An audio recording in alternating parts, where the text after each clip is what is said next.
आज कौम अरशद शरीफ की विफात पर सोगवार है।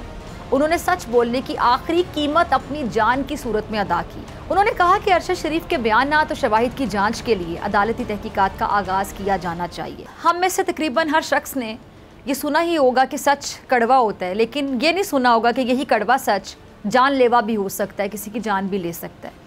हमारे कॉलीग बोल न्यूज़ के सीनियर एंकर पर्सन और पाकिस्तान की सहाफ़त का सबसे बड़ा नाम अरशद शरीफ के साथ कुछ ऐसा ही हुआ। उनको सच बोलने की इतनी बड़ी सज़ा दे दी गई कि उनसे बोलना तो दूर की बात, सांस लेने जीने तक का हक छीन लिया गया। कल रात कीनिया के दारुल हुकूमत नैरोबी में बोल न्यूज़ के सीनियर एंकर पर्सन, सहाफ़ी, तज्ज़ियाकार अरशद शरीफ को टारगेट करके शहीद कर दिया गया। चेयरमैन पीटीआई और साबिक वज़ीर आज़म इमरान खान साहब ने कहा है कि अरशद शरीफ ने सच बोलने की आखिरी कीमत अपनी जान की सूरत में अदा की है। इमरान खान ने सहाफ़ी अरशद शरीफ के कत्ल पर इजहार अफसोस करते हुए लिखा कि सहाफ़ी अरशद शरीफ के कत्ल पर सदमा हुआ। आज कौम अरशद शरीफ की विफात पर सोगवार है। उन्होंने सच बोलने की आखिरी कीमत अपनी जान की सूरत में अदा की है। उन्होंने कहा कि अरशद शरीफ के बयानात और शवाहिद की जांच के लिए अदालती तहकीकात का आगाज़ किया जाना चाहिए, जबकि पाकिस्तान ने अरशद शरीफ की मैयत की वापसी के लिए ज़ाब्ते की कार्रवाई जल्द मुकम्मल करने की भी दरख्वास्त की है, जिस पर कीनिया के सदर ने वाक़ये पर अफसोस का इजहार करते हुए इंसाफ के तकाज़े पूरे करने की यकीन दहानी करवाई और ये भी कहा है कि वो जल्द तहकीकाती रिपोर्ट देंगे। अच्छा, साथ ही बोल न्यूज़ के सीनियर एंकर पर्सन अरशद शरीफ की मैयत की वापसी के अमल को तेज़ बनाने की भी यकीन दहानी करवाई गई है। अब ज़रा बात कर लेते हैं कि अरशद शरीफ कौन थे। अरशद शरीफ कराची में 1973 में पैदा हुए और सहाफ़ती करियर 1993 यानी 1993 में उन्होंने शुरू किया।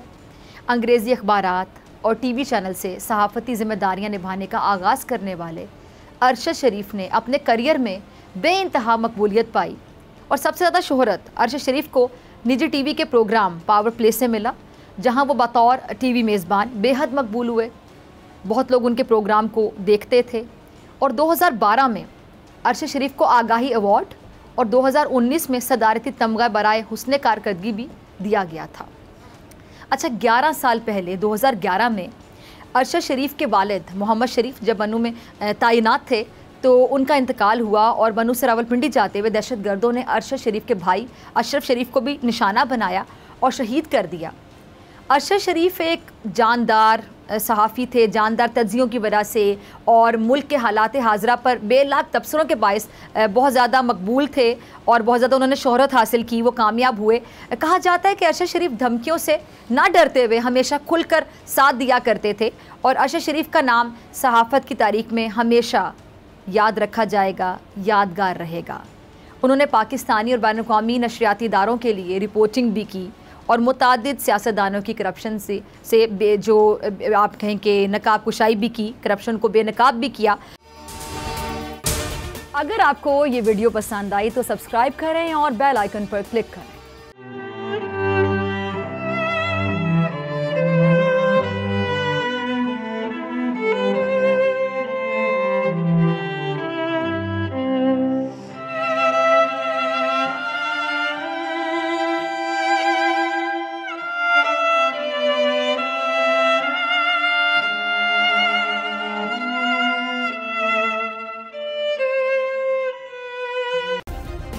सब्सक्राइब करें और बेल दबाएं ताकि कोई खबर रह न जाए।